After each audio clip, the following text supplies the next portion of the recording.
Hello everybody, we'll be starting a new subject called Steel Structure Drawing using Limit State Method.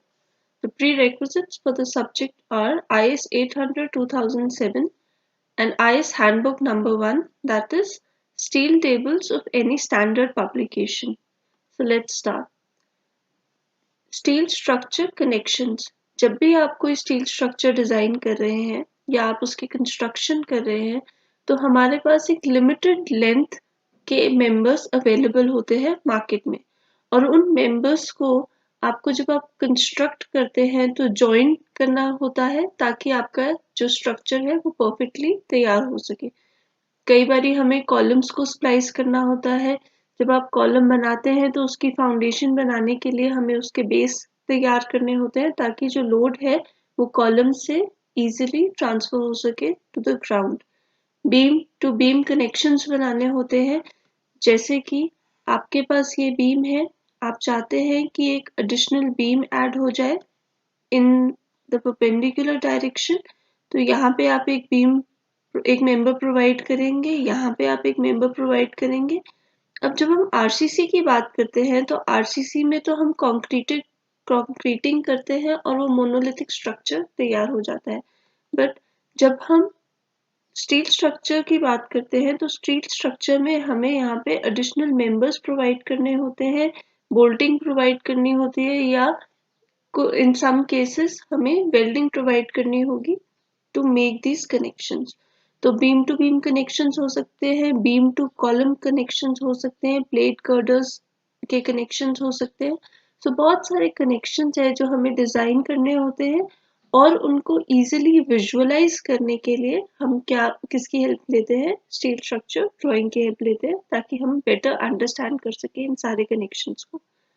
सो सबसे पहले इस lecture में हम discuss करेंगे कि जो बेसिक कॉन्सेप्ट्स हमें रिक्वायर्ड है जब हम कोई भी स्टील स्ट्रक्चर ड्राइंग की बात कर रहे हैं।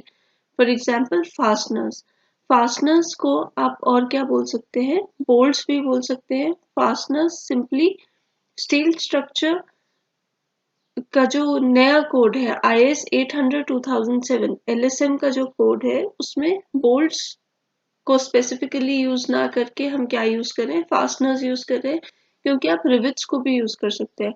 हाउएवर IS 800-2007 जो लिमिट स्टेट मेथड है वो बोल्ट्स को प्रेफर करता है, इसलिए हम समझेंगे अब से कि IS 800-2007 में जहां पे भी फास्टनर्स लिखा है हम उसको बोल्ट्स समझेंगे अपनी ईज के लिए, ऑल्दो ये रिविट्स को भी प्रेफर कर रहा है। सो लोकेशन डिटेल ऑफ फास्टनर्स। जब आप फास्टनर्स या बोल्ट्स की बात करते हैं तो ये हमें बता रहा है कि कैसे कैसे उनको लोकेट करना है। IS कोड का क्लॉज नंबर 10.2, हम स्पेसिफिकली जो क्लॉज पढ़ने वाले हैं दैट इज 10.2.1 जो clearance of holes for fasteners की बात कर रहा है। Clearance of holes for fasteners मतलब जब आप कोई दो मेंबर्स को ज्वाइन कर रहे हैं इस तरीके से, यहाँ पे जो ये डार्कन पोर्शन है ये हमें बोल्ट्स रिप्रेजेंट कर रहा है और ये जो ये पोर्शंस है ये आपको बोल्ट हेड्स दिखा रहे हैं ना। तो हम क्या चाह रहे हैं, हम चाह रहे हैं कि जब आप बोल्ट होल्स क्रिएट करें तो आपको क्या देनी होगी, कुछ क्लियरेंस देनी होगी ओवर द डायामीटर। मतलब अगर ये हमारे बोल्ट का डायामीटर है, जो भी आप बोल्ट यूज कर रहे हैं उसका डायामीटर ये D है, तो आपको जो बोल्ट होल है वो स्लाइटली बड़ा बनाना होगा, इस तरीके से स्लाइटली enlarged। ये स्लाइटली enlarged क्यों होगा, ताकि आप इजीली बोल्ट को क्या कर सके, प्लेस कर सके। सो इस enlargement को, ये हमने थोड़ा सा क्लियरेंस दिया है, ये जो थोड़ा सा गैप दिया है, इसको हम क्या बोल रहे हैं, clearance for hole for fasteners. Bolts may be located in standard size, oversized, short slotted और long slotted holes। तो ये डिफरेंट टाइप के होल्स हैं जो हम प्रोवाइड करते हैं। स्टैंडर्ड साइज मतलब जो भी आपको मिनिमम क्लियरेंस प्रोवाइड करनी चाहिए किसी भी बोल्ट के लिए, वो उसे हम बोलते हैं स्टैंडर्ड क्लियरेंस। कई बार हम ओवरसाइज्ड होल्स प्रोवाइड करते हैं। ओवरसाइज होल्स किन केसेस में प्रोवाइड करते हैं वो भी देखेंगे। उसी तरीके से कई बार हम स्लॉटेड होल्स प्रोवाइड करते हैं। स्लॉटेड होल्स इस तरीके से ओवल होल्स होते हैं जिसके बीच में आप क्या प्रोवाइड कर रहे हैं, बोल्ट्स प्रोवाइड कर रहे हैं। और हर टाइप की बोल्ट होल की जो रिक्वायरमेंट है वो डिफरेंट होती है, उसकी क्लियरेंस प्रोवाइडेड डिफरेंट होती है, और कहाँ पे आप यूज करेंगे वो डिफरेंट होगा। ड्राइंग के पर्पस के लिए हम यूज करेंगे standard clearance holes. So let's see ये क्या होते हैं। Except where fitted bolts in low clearance or oversized holes are specified, the diameter of standard clearance holes for fasteners shall be as given in table 19. तो table 19 जो है वो हमें दे रहा है कि ये स्टैंडर्ड क्लियरेंस कैसे प्रोवाइड करे। तो स्टैंडर्ड क्लियरेंस क्या है, अगर हम यहाँ पे इनलार्ज बनाए तो ये हमारे पास जो भी मेंबर्स थे, दीज आर द मेंबर्स। ये हमने जो ग्रीन से ड्रॉ करा है ये हमारा बोल्ट का होल डायमीटर है। This is the diameter for the bolt hole. यहाँ पे इसको मैं रिप्रेजेंट कर सकती हूँ D8 से। ये होल डायमीटर है, होल का डायमीटर है। और ये जो हमने ड्रॉ किया है पर्पल से, दिस इज द बोल्ट, ये हमारा बोल्ट है, दिस इज द बोल्ट। और इसको हम बोल सकते हैं बोल्ट डायमीटर सिंपली D। तो इसको हम रिप्रेजेंट कर सकते हैं D से। ये हमने रेड पोर्शन प्रोवाइड करा है यहाँ पे, ये वाला portion, this is the clearance. ये हमने जो एडिशनल स्पेस प्रोवाइड करी है ताकि आप बोल्ट को क्या कर सके, इजीली इंसर्ट कर सके। तो ये एडिशनल स्पेस जो रेड से शेड की गई है इसे हम बोल रहे हैं क्लियरेंस। तो स्टैंडर्ड होल कहाँ कहाँ पे आप यूज करेंगे, सब जगह यूज करेंगे एक्सेप्ट जहाँ पे आपको फिटेड बोल्ट्स इन लो क्लियरेंस और ओवरसाइज होल्स यूज नहीं करने हैं, वहाँ उसके अलावा आप क्या यूज करेंगे, स्टैंडर्ड क्लियरेंस होल्स यूज करेंगे। वैसे ही ओवरसाइज्ड होल पे जब हम आते हैं, holes of size larger than the standard clearance, मतलब जो आप होल साइज ड्रॉ बना रहे हैं वो क्या होगा, बड़ा होगा। इस टाइप के होल को हम क्या बोल रहे हैं, ओवरसाइज्ड होल, जिसमें क्लियरेंस भी क्या हो रही है, ज्यादा हो रही है। इस होल से ज्यादा क्लियरेंस कहाँ मिल रही है आपको, इस होल में मिल रही है। तो इसको हम क्या बोल देंगे, ओवरसाइज होल। अब ये कहाँ पे प्रोवाइड करेंगे, ये हम प्रोवाइड करते हैं जहाँ पे may be used in slip resistant connections and hold down bolted connections। तो slip resistant connections और hold down bolted connections में आप यूज करेंगे जहाँ पे भी आपको स्पेसिफाई कर रखा है। पर जैसे मैंने मेंशन किया, ड्राइंग के पर्पस के लिए हम क्या यूज करेंगे, स्टैंडर्ड क्लियरेंस होल्स ही यूज करेंगे। अब ये क्लियरेंसेस हमें कहाँ से मिलती है, टेबल 19 ऑफ IS 800 2007, क्लॉज 10.2.1 से रिफर्ड है, रेफरेंस में है ये। सो ये क्लियरेंस फॉर फास्टनर होल्स। अब आप देख सकते हैं यहाँ पे नॉमिनल साइज ऑफ फास्टनर दे रखा है। नॉमिनल साइज ऑफ फास्टनर का मतलब है अगर ये हमारा बोल्ट है तो ये शैंक है, और जो शैंक का डायमीटर है, अभी हम सिंप्लीफिकेशन के लिए डिटेल में इसको थ्योरी में समझेंगे कि नॉमिनल डायमीटर कहाँ से आता है, बट शैंक के डायमीटर को हम क्या मान सकते हैं, nominal size of the fastener. So ये जो ये D यहाँ पे मेंशन्ड है, ये D किसका है, ये इस शैंक का डायमीटर है। तो वो हमें यहाँ पे देख सकते हैं कि यहाँ मेंशन्ड है 12 to 14, आपको रेंजेस दे रखी हैं कि 12 mm का डायमीटर हो सकता है या फिर 14 mm का डायमीटर हो सकता है, 16 से 22 का भी हो सकता है, 24 का भी हो सकता है, ग्रेटर देन 24 भी हो सकता है।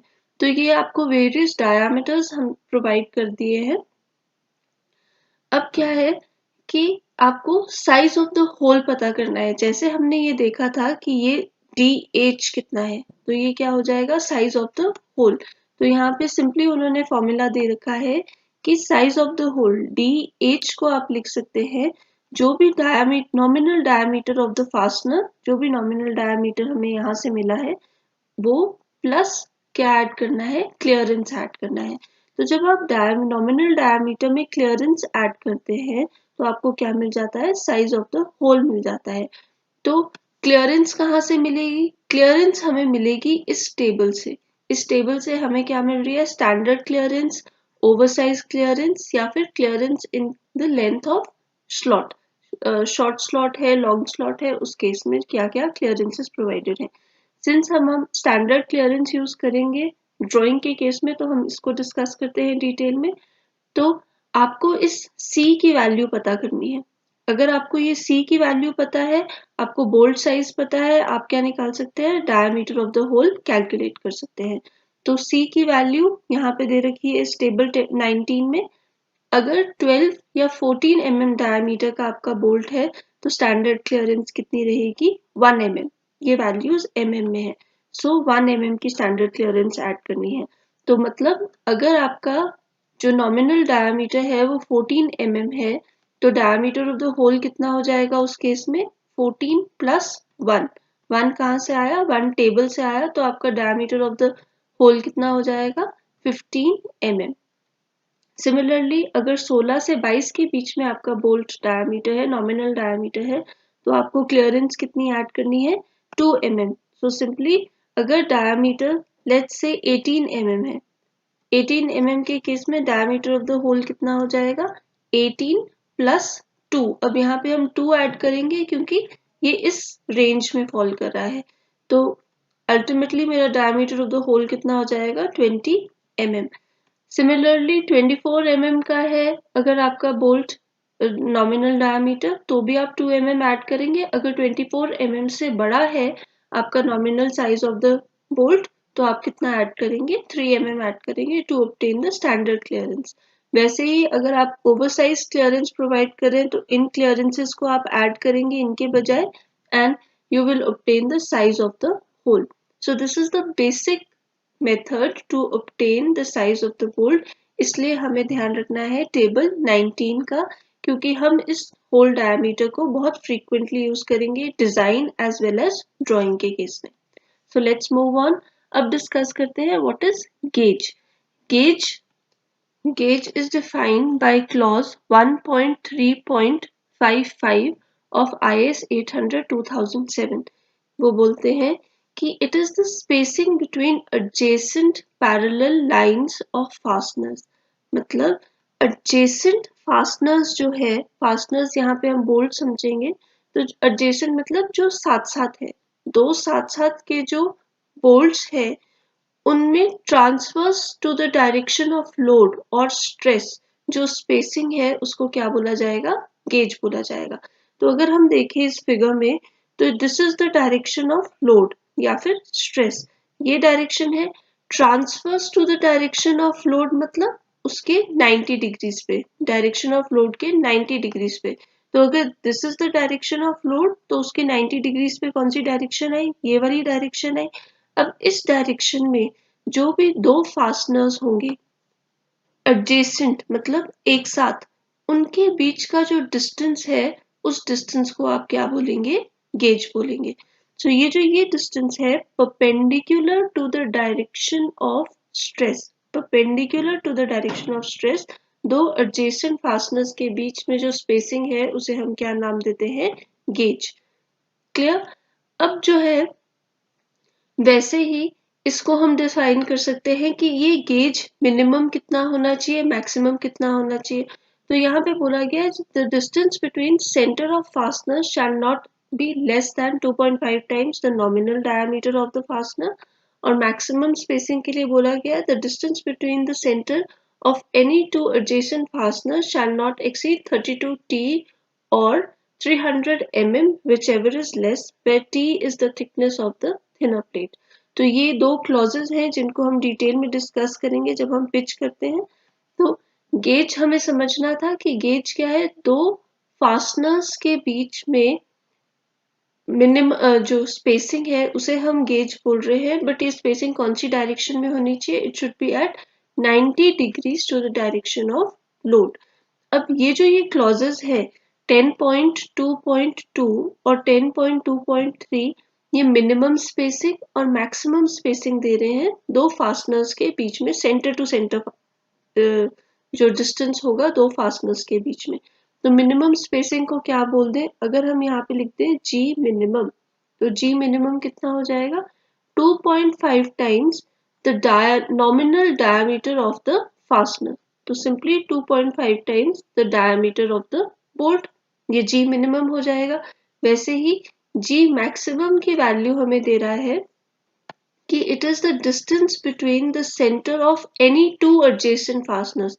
ये वर्ड इंपॉर्टेंट है, एनी टू बोल रहा है, कोई भी दो एडजेसेंट फास्टनर्स के बीच में कितने ज्यादा नहीं होना चाहिए, 32T से ज्यादा नहीं होना चाहिए या फिर 300 से ज्यादा नहीं होना चाहिए।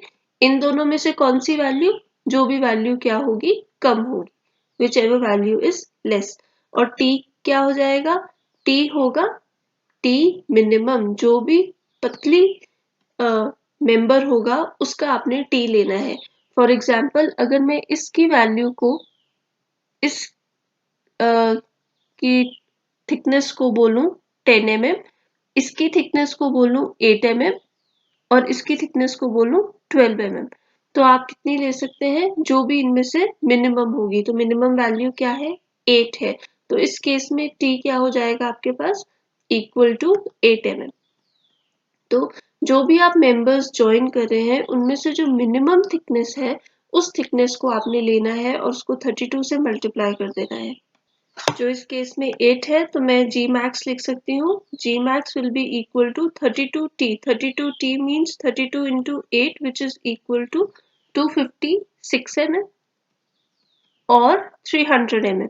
यही था, इन दोनों में से कौन सा लेना है, लेसर वैल्यू लेनी है। लेसर वैल्यू लेनी है तो मतलब जी मैक्स कितना हो गया, जी मैक्स हो सकता है 256 mm। तो मैक्सिमम वैल्यू कितनी हो सकती है गेज की, मैक्सिमम गेज की 256 mm। और हमें क्या करना है, हमें 2.5D, अगर मैं D 20 mm ले लूं तो 2.5 into 20 mm will be equal to 50 mm। तो आपको जो जी डिसाइड करना है वो जी मिनिमम और जी मैक्सिमम के बीच की वैल्यू होनी चाहिए। तो लेट्स से 140 mm, जो 50 mm से बड़ी है और 256 mm से छोटी है। अब गेज का क्या फायदा है, गेज का ये फायदा है कि आप इसकी वैल्यू डायरेक्टली यूज कर सकते हैं स्टील टेबल से। जब हम कोई आई सेक्शन की बात करेंगे या किसी की बात करेंगे तो हम देखेंगे कि स्टील टेबल में आपको जी की वैल्यू गिवन होती है, तो हम डायरेक्टली गेज की वैल्यू वहां से ले सकते हैं अपनी ड्राइंग के लिए। So this is all about gauge. Let's move on to pitch. अब पिच जो है वो ऑलमोस्ट सिमिलर टू गेज है, बट डिफरेंस क्या है, डिफरेंस सिर्फ ये है कि ये उस डायरेक्शन में होगा जिस डायरेक्शन में फोर्स एक्ट कर रही है। क्योंकि हमारी फोर्स या स्ट्रेस या लोड इस डायरेक्शन में एक्ट कर रहा था, तो इसी डायरेक्शन के अलोंग जो दो कंसेक्यूटिव फास्टनर्स, जो दो एडजेसेंट फास्टनर्स के बीच में डिस्टेंस है, उसको हम क्या बोल देते हैं, पिच बोल देते हैं। तो ये आपने ध्यान रखना है। गेज क्या है, गेज दो एडजेसेंट फास्टनर्स के बीच का डिस्टेंस है, पर वो क्या होगा, it will be at 90 degrees from the direction of stress, और पिच क्या होगा, उसी डायरेक्शन में होगा।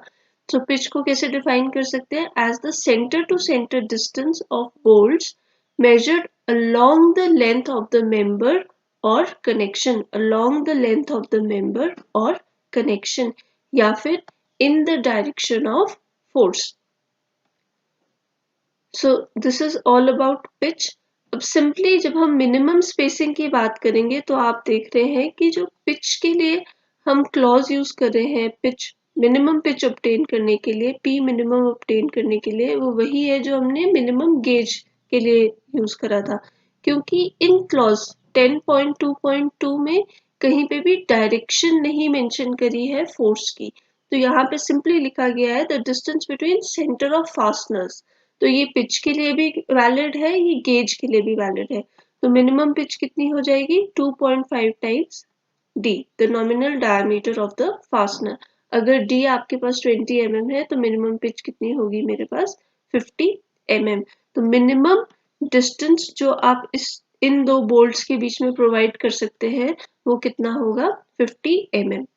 अब देखते हैं मैक्सिमम स्पेसिंग।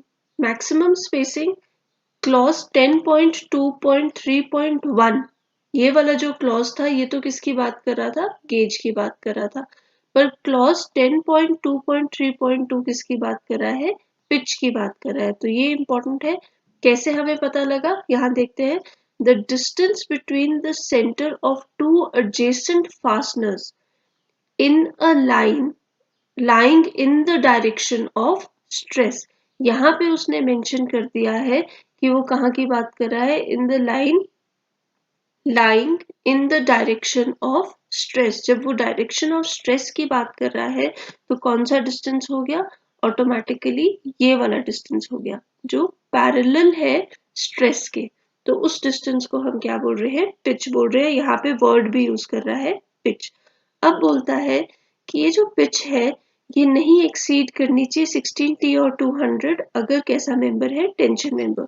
तो अगर हम लिखें टेंशन मेंबर्स, तो टेंशन मेंबर्स के केस में जो पिच मैक्सिमम, मिनिमम पिच तो 2.5D ही है, मैक्सिमम पिच कितनी बोल रखा है 16 टाइम्स T और 200 mm, उनमें से जो भी क्या होगा कम होगा, विच एवर इज लेस। या फिर अगर कंप्रेशन मेंबर्स हैं तो कंप्रेशन मेंबर्स के केस में पिच रहेगी 12T, मैक्सिमम पिच रहेगी 12 टाइम्स T और 200 mm which ever is less. तो जो भी इसमें से लेस आएगा। और T क्या है यहाँ पे, T is the thickness of the thinner plate. इस केस में भी T thickness of the thinner plate है, तो इसको सिंपली मैं क्या लिख सकती हूँ अपनी अंडरस्टैंडिंग के लिए, T मिनिमम। यहाँ पे भी क्या लिखा जा सकता है, T मिनिमम। तो जो भी मिनिमम थिकनेस होगी इन प्लेट्स में से, जिसकी भी मिनिमम थिकनेस होगी उस T को हम यूज कर लेंगे। जैसे हमने लास्ट एग्जांपल में देखा था, यहाँ पे मिनिमम थिकनेस कितनी थी 8 mm, तो हम यहाँ क्या यूज कर सकते हैं 16 into 8। अगर टेंशन मेंबर्स है फिर आप वैल्यू देखेंगे, जो भी वैल्यू कम हो जाएगी वो P मैक्स की वैल्यू हो जाएगी। सिमिलरली कंप्रेशन मेंबर्स के लिए 12 T मिनिमम होगा या फिर 200 मिनिमम, इन दोनों में से जो भी मिनिमम वैल्यू होगी उसको आप क्या ले लेंगे, P मैक्स ले लेंगे। फिर हमने क्या करना है, हमारे पास P मिनिमम की वैल्यू है, हमारे पास P मैक्स की वैल्यू है, तो जो हमारा P होना चाहिए वो इन दोनों के बीच में कहीं लाई करना चाहिए। P जो है it should be greater than P minimum and it should be less than P maximum. तो हमें इस इक्वेशन के हिसाब से कोई भी P चूज करना है अपनी इच्छा अनुसार। सो जस्ट इन दोनों वैल्यूज के बीच में होना चाहिए। So this is how we select pitch. Next आता है एज एंड एंड डिस्टेंसेस। तो एंड डिस्टेंस जो है वो हमें क्लॉज 1.3.40 डिफाइन करता है। Distance from the centre of a fastener hole to the edge of an element measured parallel to the direction of load transfer. अब ये बहुत इंपॉर्टेंट है। Again direction of load transfer कौन सा है, this is the direction of load transfer. इस direction में load लग रहा है तो ट्रांसफर भी कौन से डायरेक्शन में होगा, इसी डायरेक्शन में होगा। एंड डिस्टेंस कौन सा डिस्टेंस हुआ, सेंटर ऑफ द फास्टनर से वो डिस्टेंस एज के लिए जो डिस्टेंस है, जो भी प्लेट है उसकी एज तक जो डिस्टेंस है, ये वाला डिस्टेंस किस डायरेक्शन में, in the direction parallel to the stress. जिस भी डायरेक्शन में स्ट्रेस लग रहा है उसके पैरेलल अगर आप बात कर रहे हैं तो वो कौन सा डिस्टेंस हो जाएगा, एंड डिस्टेंस हो जाएगा। क्लियर। अगर हम इस डिस्टेंस की बात करें, अगर वो 90 डिग्रीज पे है एज से, जो सेंटर ऑफ द बोल्ट से डिस्टेंस है पर वो 90 डिग्रीज पे है डायरेक्शन ऑफ फोर्स से, तो उस डिस्टेंस को हम क्या बोल देंगे, एज डिस्टेंस। एज डिस्टेंस कौन डिफाइन करता है, clause 10.2.4.1। The edge distance is the distance at right angles to the direction of stress। जो डायरेक्शन ऑफ स्ट्रेस है उससे परपेंडिकुलर डायरेक्शन में जो भी डिस्टेंस होगा बोल्ट का एज से, सेंटर ऑफ द बोल्ट का एज से, उसे हम क्या बोल देंगे, एज डिस्टेंस। तो end distance parallel to the direction of force है, edge distance perpendicular to the direction of force है। जैसे गेज और पिच में डिफरेंस था वैसे ही एज डिस्टेंस और एंड डिस्टेंस में भी यही डिफरेंस है, जिस डायरेक्शन ऑफ फोर्स के रिस्पेक्ट में एक पैरेलल है और दूसरा परपेंडिकुलर है। अब यहाँ पे the end distance is the distance in the direction of stress from the centre of the hole to the end of the element. तो यहाँ पे भी end distance को define किया गया है. end distance दो जगह define हो रहा है कोड में, एक 10.2.4.1 क्लॉज में और एक 1.3.40 क्लॉज में. तो आप कहीं से भी इसकी रेफरेंस ले सकते हैं. अब हमें देखना है कि मिनिमम एज डिस्टेंस या एंड डिस्टेंस क्या हो सकता है. दोनों के लिए वैल्यूज सेम रहेंगी. तो मिनिमम के लिए हमें बताता है, मिनिमम एज या एंड डिस्टेंस हमें क्लॉज 10.2.4.2 बताता है, जो बोलता है कि अगर आप होल जो बना रहे हैं वो हैंड फ्लेम्ड है, कट या फिर शेयर्ड है, तो आपने वैल्यू लेनी है 1.7 times the diameter of the hole. 1.7 times the diameter of the hole अगर आपने हैंड फ्लेम कट एज बनाया है, या फिर 1.5 times the diameter of the hole अगर आपने मशीन फ्लेम कट बनाया है. तो सिंपल क्या है, अगर हैंड फ्लेम्ड है, हैंड फ्लेम में 1.7 टाइम्स डायमीटर ऑफ होल और मशीन फ्लेम में 1.5 टाइम्स डायमीटर ऑफ होल. और ये डायमीटर ऑफ होल हम कहाँ से ऑब्टेन करेंगे, टेबल 19 से, जो हमने शुरू में डिस्कस किया था कि हम डायमीटर ऑफ होल कैसे ऑब्टेन करेंगे.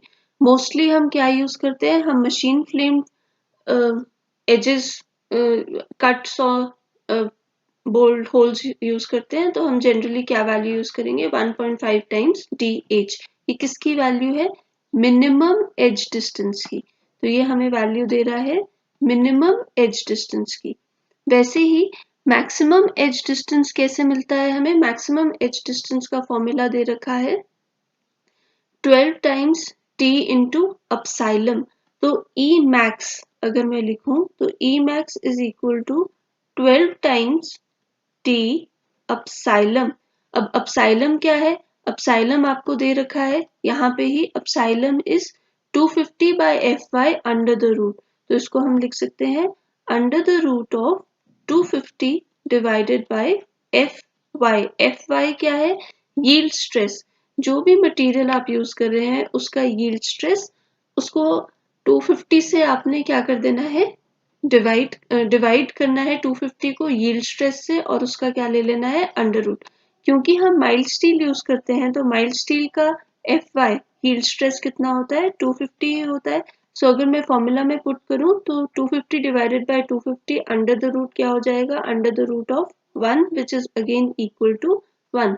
तो मेरे पास क्या आ गया, अपसाइलम की वैल्यू माइल्ड स्टील के केस में कितनी होगी, इक्वल टू 1. और T क्या है, T is the thickness of the thinner plate. तो मैं सिंपली लिख सकती हूँ 12 टाइम्स T मिनिमम इंटू अपसाइलम. अपसाइलम कितना हो गया, अपसाइलम इक्वल टू 1 हो गया.